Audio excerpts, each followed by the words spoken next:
Hello everyone, how are you doing? This is MD Tech here for another quick tutorial. In today's tutorial, I'm going to show you how to allow websites to access your location data on your Google Chrome web browser. So this should hopefully be a pretty straightforward process here, guys. And without further ado, let's go ahead and jump straight into it. So all I have to do is open up Google Chrome and select the menu icon up at the top right, and then go down and select Settings. Now on the left side, select where it says Privacy and Security. And then on the right side, you want to select where it says Site Settings.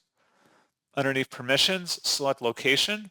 And then if you want to allow sites to access your location, you can select where it says Sites can ask for your location. Then you can also allow certain sites to always be able to see your location or never see your location down here. And that's pretty much it. So as always, thank you for watching this brief tutorial. I do hope that was able to help you out, and I do look forward to catching you all in the next tutorial. Goodbye.